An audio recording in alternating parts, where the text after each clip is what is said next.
Franz von Kernei, writings by Frank Schmidt on the Danube Swabian people. These collected writings are republished in memory of the author, Frank Schmidt, so that others may continue to enjoy his work. May his spirit live on. Thomas Nast, creator of Santa Claus and the Political Cartoon of America, was published on December 18, 2006, in the American Free Press. I suppose you once believed that Santa Claus has been with us since time began. Well, think about it again, because he was born in the latter half of the 19th century, and is a comparative youngster as legends go. He was created during the American Civil War by Thomas Nast, a German immigrant who was also the father of political cartoons in America.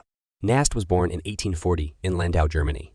His father was a liberal-minded trumpeter. To escape political oppression in his homeland, he immigrated to America with his family in 1846. This was none too soon, for in 1848, a revolution broke out in Germany, and many democratically inclined citizens were jailed. Others, many of them highly educated, fled to America, where they became known as the 48ers in the growing German community. As America's foremost cartoonist, Nast often struck fear into the hearts of corrupt politicians, such as Boss Tweed of New York's Tammany Hall. It was mainly due to Nast's caricatures that Tweed was eventually thrown out of office. During the election campaign in 1874, Nast created the elephant and the donkey as symbols for the Republican and Democratic parties respectively.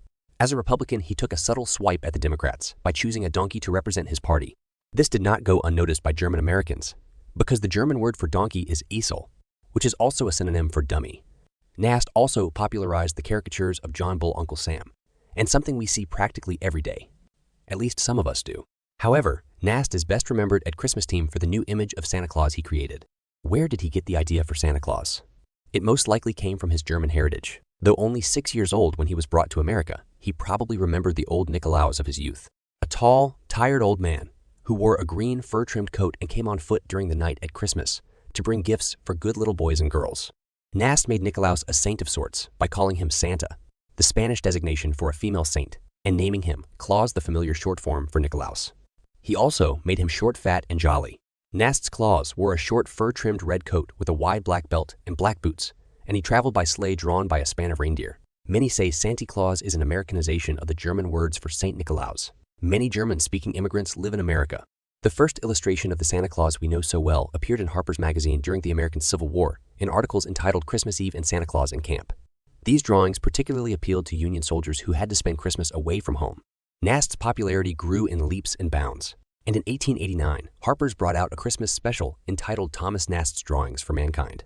These included many of his Christmas illustrations. It was a huge success and made Nast a household name in America.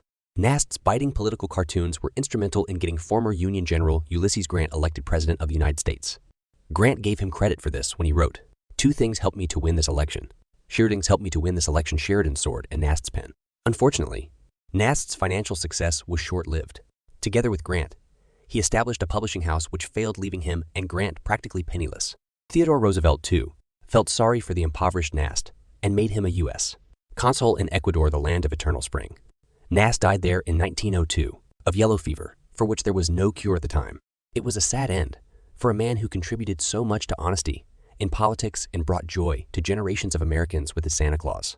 Nast may be dead, but Santa Claus lives on and continues to bring joy to children all over the world every year at Christmas time.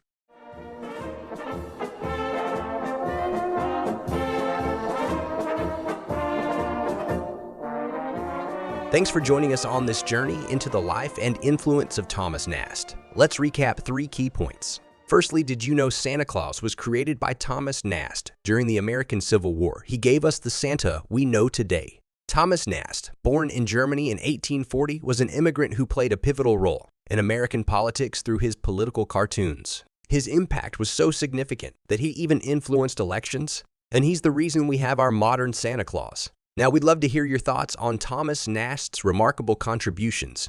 Share your insights in the comments below. If you enjoyed this video, please give it a thumbs up, subscribe, and share it with your Danube Swabian friends and groups. Your support keeps us going. Thanks for being part of our community. Keep exploring history with us, and until next time, take care. Wir sind Donauschwaben, Kindeskinder.